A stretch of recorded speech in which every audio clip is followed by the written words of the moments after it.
حتیٰ اذا بلغ بین السدین، جبکہ یہ پہنچے ان دونوں دیواروں کے درمیان، وجد من دونہما قوما، تو انہوں نے پایا ان دونوں کے ورے ایسے لوگوں کو، لا یکادون یفقہون قولا، یہ لوگ بھی ایسے تھے غیر متمدن، کیونکہ بات سمجھتے نہیں تھے، یعنی زبان ایسی ہوگی کہ جو ان کی سمجھ میں نہیں آ رہی تھی، لیکن یہ کہ کسی نہ کسی ذریعے سے انہوں نے اپنا ایک مطلب، اپنی ایک عرضداشت پیش کی۔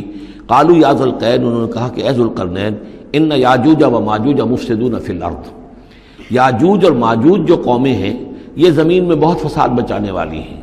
فہل نجعل لک خرجا، تو کیا ہم آپ کے لیے ایک سالانہ خراج مقرر کر دیں، الی ان تجعل بیننا و بینہم سدا، اس کے عوض کہ آپ ہمارے اور ان کے درمیان ایک سد تعمیر کر دیں، ایک دیوار حائل کر دیں کہ وہ ہم پر حملہ آور نہ ہو سکے، یعنی درے کو بند کر دیا جائے۔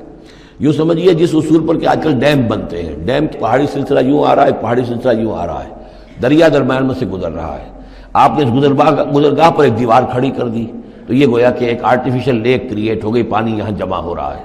تو اگر پہاڑی سلسلے دو چل رہے ہوں، ان کے درمیان جو راستہ ہے اس کو اگر بند کر دیا جائے، ایک دیوار کھڑی کر دی جائے، اور اس دیوار کے مضبوط دیوار ہو، تو ظاہر بات ہے کہ پھر ادھر سے کوئی آ کر حملہ آور نہیں ہو سکتا، ان کے لیے ایک حفاظت کا سامان ہو جاتا ہے۔ یہاں یہ سمجھ لیجئے کہ یاجوج ماجوج سے کیا مراد ہے۔ حضرت یافس علیہ السلام، جو تین بیٹے تھے حضرت نوح علیہ السلام کے، سام، حام، یافس۔ سامی نسل کے بارے میں تو ہم نے بہت کچھ سمجھ لیا کہ حضرت ابراہیم بھی سامی نسل سے تھے، پھر قوم عاد بھی سام ہی کے نسل کی ایک شاخ تھی، قوم سمود بھی اسی کی شاخ تھی، یہ تمام جو ہے یہ تو سیمیٹک ریسز ہیں۔ حضرت یافس کی اولاد نے یہ سینٹرل ایشین ماؤنٹینز کا جو سلسلہ ہے اس کو کراس کیا اور شمال میں چلے گئے، اور شمال میں جا کر دائیں بائیں پھیل گئے۔ پھر یہ میدان ہے، ٹنڈرے کا میدان اور فلانے میدان اور بڑے بڑے کھلے میدان ہیں، تو گویا کہ ایشیا کو درمیان میں جو سلسلہ کوہ تقسیم کر دیتا ہے، ایک شمالی حصہ ہے، ایک اس کے جنوبی حصہ ہے، یہ شمالی میں چلے گئے اور جا کر پھر پھیلنے میں وہ مشرق کی طرف آئے تو چین اور ہند چینی تک یہ ساری قومیں جو ہیں یہ یلو ریسز، یہ انہی کی نسل سے ہیں۔ اور مغرب میں چلے تو روس، اور روس سے ہو کر روس کے ساتھ ملتا ہوا علاقہ ہے اسکینڈینیوین کنٹریز کے ساتھ، پھر وہاں سے وہ اتر کے، اور یورپ کے بھی جو یہ مغربی ممالک ہیں، اینگلو سیکسنز جو ہیں، یہ بھی در حقیقت اسی سے اسکینڈینیوین کنٹریز سے اترے ہوئے لوگ ہیں۔ تو یوں سمجھ لیجئے کہ ویسٹرن یورپ اور ایسٹرن یورپ کا بھی خاص طور پر شمالی علاقہ، اور پورا یہ روس کا علاقہ، اور پورا صحرائے گوبی، اور پورا چین، اور وہاں تک جو ہے ہند چینی تک، یہ یافس کی نسل ہے۔ یافس کے جن بیٹوں کے نام تورات میں آئے ہیں، کئی نام ہیں، وہ کوئی ایک دو نہیں، ان میں گوگ اینڈ میگوگ بھی ہے، توبال بھی ہے، موسک بھی ہے۔ موسک ایک شخص کا نام ہے، اور موسکو ہو سکتا ہے کہ اسی نے آباد کیا ہو اور وہیں سے وہ نام بنا ہو۔ توبال اور بالٹک سی جو ہے اس ایریا کے اندر جو ہے، بالٹک سٹیٹس، توبال ان کے ایک بیٹے کا نام تھا، یہ تورات کے اندر نام دیے گئے ہیں۔ گوگ اینڈ میگوگ، یاجوج ماجوج، یہ بھی انہی کے بیٹوں کی۔ یہ تمام اقوام جو ہے یہ وحشی ہیں، اور یہ تاخت و تاراج کرنا، لوٹ مار کرنا، یہ ان کا طریقہ ہے، اور ان کا ہے ذکر جو یہاں پر ہو رہا ہے۔ یہ جو سیلاب آیا تھا، کولونیل سیلاب جو ہم پر آیا تھا، جس میں کہ یہ اینگلو سیکسنز تھے، یہ سب کے سب جو ہیں یہ اسی نارڈک ریسز سے ہیں، یہ بھی یاجوج اور ماجوج کی نسل ہیں۔ ایک سیلاب ان کا آ چکا ہے جو آیا تھا یورپ کے سے نکل کر، یہ کولونیل سیلاب آیا اور پوری دنیا کے اوپر چھا گیا تھا، ایشیا اور افریقہ کو انہوں نے فتح کیا، کولونائز کیا۔ اب اگرچہ ان کی وہ بساط ایک دفعہ تو لپیٹ دی گئی ہے، وہ واپس چلے گئے ہیں، انڈائریکٹلی ہم پر حکومت کر رہے ہیں۔ ابھی ان کے جو ملٹی نیشنلز ہیں ان کے ذریعے سے، یا بینکوں کے ذریعے سے، IMF کے ذریعے سے، ورلڈ بینک کے ذریعے سے انڈائریکٹ حکومت ہے جو نیو ورلڈ آرڈر ہے۔ لیکن یہ ہے کہ ابھی ایک اور جو سیلاب ان کا آنے والا ہے وہ آتا ہے احوال قیامت کے معاملات میں۔ آرمگڈون کے بعد جب حضرت مسیح علیہ السلام کا نزول ہو چکے گا اور یہودیوں کا خاتمہ ہو چکے گا، اور پھر یہ کہ تمام جو عیسائی ہیں وہ مسلمان ہو جائیں گے، عیسائیت ختم ہو جائے گی حضرت مسیح علیہ السلام کے آنے کے بعد، اور مسلمان اور عیسائی مل کر ایک ملت بن جائیں گے، سب مسلمان ہوں گے۔ اس کے بعد آخری سیلاب پھر آنا ہے جو اس کے خلاف، وہ احادیث میں آتا ہے، پھر وہ یاجوج اور ماجوج کا ہوگا۔ اور میرے نزدیک یہ یاجوج اور ماجوج جو ہیں وہ ایسٹرن علاقے سے آئیں گے، چائنا وغیرہ سے، ہند چینی سے۔ آرمگڈون جو ابھی ہونی ہے فوری طور پر بڑی جنگ، اس میں یہ لوگ جو ہیں بیٹھے رہیں گے، یہ جنگ میں حصہ نہیں لیں گے۔ یہ مڈل ایسٹ میں جنگ ہوگی، یورپین پاور ساری ہوں گی، کرسچین پوری طاقتیں ہوں گی، اور ادھر جو ہے مسلمان ہوں گے، اور حضرت مہدی جو ظاہر ہوں گے، جو اللہ تعالیٰ ایک عنایت کرے گا مسلمانوں کو لیڈر عرب کے اندر، وہ پیدا ہوں گے، مجدد ہوں گے، اور ان کے ذریعے سے عرب کے اندر ایک اسلامی حکومت بھی قائم ہوگی۔ لیکن ان کے لیے مدد کے لیے خراسان کے علاقے سے فوجیں آئیں گی، مشرق سے آئیں گی، اور یہ علاقہ جو ہے وہ ہے جو ہمارے قریب ہے اور ہم بھی اسی علاقے میں ہیں۔ اللہ تعالیٰ ہمیں توفیق دے کہ یہاں وہ ہم پہلے اس نظام میں خلافت قائم کریں، تاکہ یہاں سے پھر فوجیں جائیں اور حضرت مسیح کے ساتھ ہو کر اور حضرت مہدی کے ساتھ ہو کر عیسائیوں اور یہودیوں کے ساتھ جنگ کریں، اور بالآخر پھر یہ کہ پوری دنیا میں اسلام کا بول بالا ہوگا۔ لیکن جب یہ ہو چکے گا، اس کے بعد ایک سیلاب پھر آئے گا یاجوج اور ماجوج کا۔ تو یہ چونکہ پوری ایک سلسلہ ہے، ایک نسلیں ہیں اس کے اندر بہت سی، تو ان میں چونکہ تفسیری اعتبار سے بہت سی باتیں جو ہے مختلف آراء بھی سامنے آئیں گی، تو میں نے جو رائے میری ہے وہ آپ کے سامنے بیان کر دی ہے۔ اس وقت بھی وہ یاجوج ماجوج تھے جو ان شمالی دروں سے آ کر حملے کرتے تھے۔ قالوا یا ذا القرنین ان یاجوج و ماجوج مفسدون فی الارض، وہ جو میں نے عرض کیا ہے کہ قیامت کے قریب بھی معاملہ ہوگا، یہ سورہ انبیاء کی آیات 97-98 ہے۔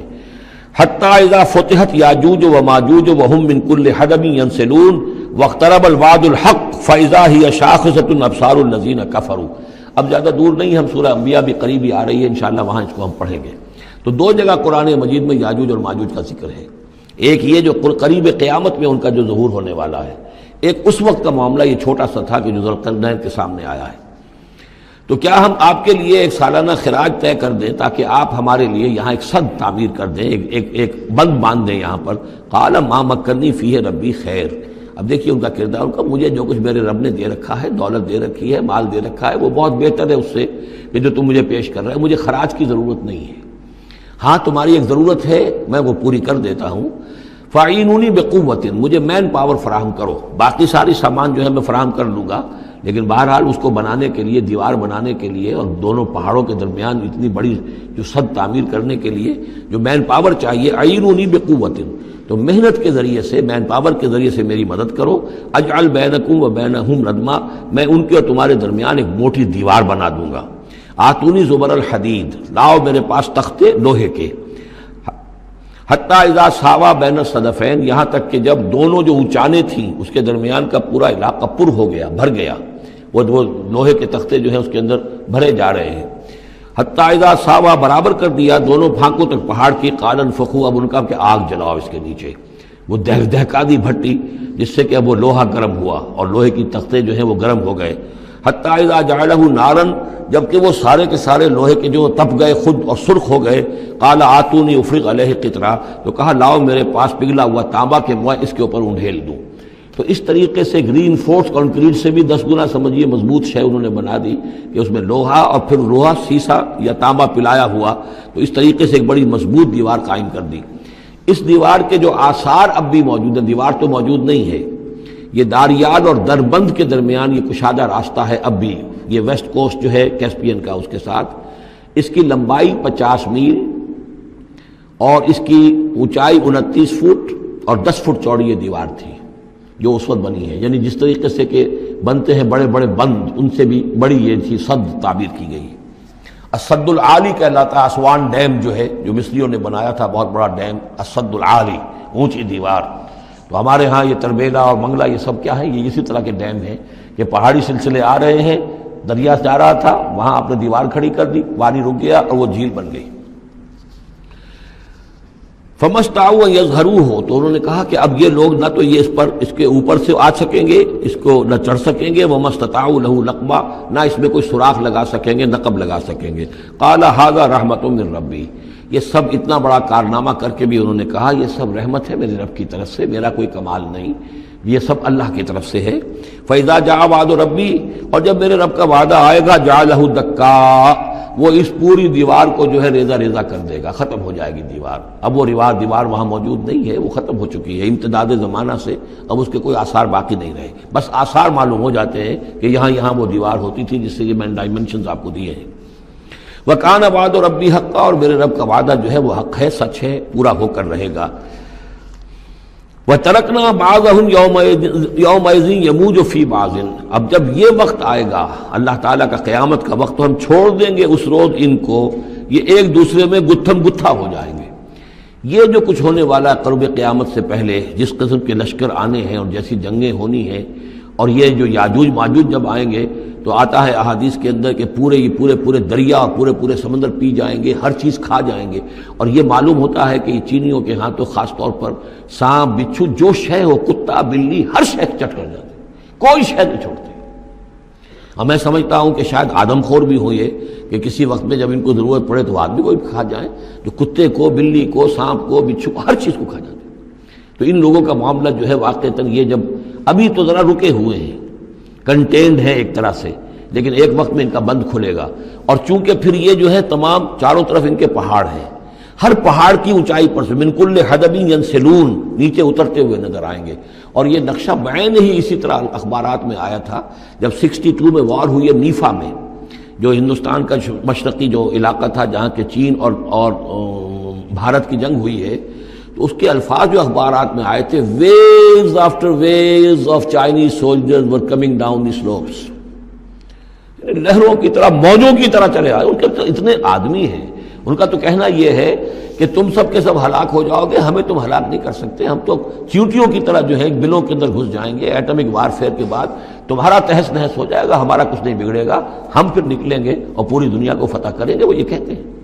اور معلوم ہوتا ہے کہ واقعتاً آخری جو بھی اس دنیا کا اللہ تعالیٰ نے جو بھی ایک نظام سوچا ہوا ہے، اس میں جو قیامت سے پہلے کا سب سے بڑا واقعہ پھر یاجوج و ماجوج کا ظہور ہوگا. وہ لیکن یہ کہ اس کا یہ مطلب نہیں ہے کہ جو پہلے ہوا ہے وہ نہیں ہے. اس سے پہلے بھی یاجوج ماجوج اگر آج سے 2500 سال پہلے کا معاملہ بھی ہے تو آج سے چند سو سال پہلے کا بھی ہو سکتا تھا. یہ کسی یعنی ایک پورے یوں سمجھیے نسل کا نام ہے. وَتَرَكْنَا بَعْضَهُمْ يَوْمَئِذٍ يَمُوجُ فِي بَعْضٍ وَنُفِخَ فِي الصُّورِ، اور پھر سور میں پھونکا جائے گا. فَجَمَعْنَاهُمْ جَمْعًا، اور پھر ہم ان سب کو جمع کر لیں گے. وَعَرَضْنَا جَهَنَّمَ يَوْمَئِذٍ لِلْكَافِرِينَ عَرْضًا، اور اس روز ہم جہنم کو سامنے لے آئیں گے کافرین کے سامنے. یہ ہے تمہارا انجام، یہ ہے تمہارے لیے جو ہم نے تیار کیا ہے. الَّذِينَ كَانَتْ أَعْيُنُهُمْ فِي غِطَاءٍ عَنْ ذِكْرِي، وہ لوگ کہ جن کی نگاہیں ہمارے ذکر سے کوری ہو چکی تھیں، پردہ پڑا ہوا تھا ان پر، ہم یاد نہیں تھے، بس دنیا سامنے تھی. مسبب الاسباب کو بھول گئے تھے، اسباب پر سارا بھروسہ تھا. مادی اسباب و وسائل، مادی نعمتیں، مادی مال و اسباب، مادی چیزیں جو ہیں، یہی کی چمک دمک، یہی کی رونقیں، یہی کی شان اور شوکت، اسی کے پیچھے پڑے ہوئے تھے. وَكَانُوا لَا يَسْتَطِيعُونَ سَمْعًا، اور وہ سماعت سے بھی بہرہ مند نہیں رہے تھے، اب سن بھی نہیں سکتے تھے، حیوانوں کا سا سننا سنتے تھے.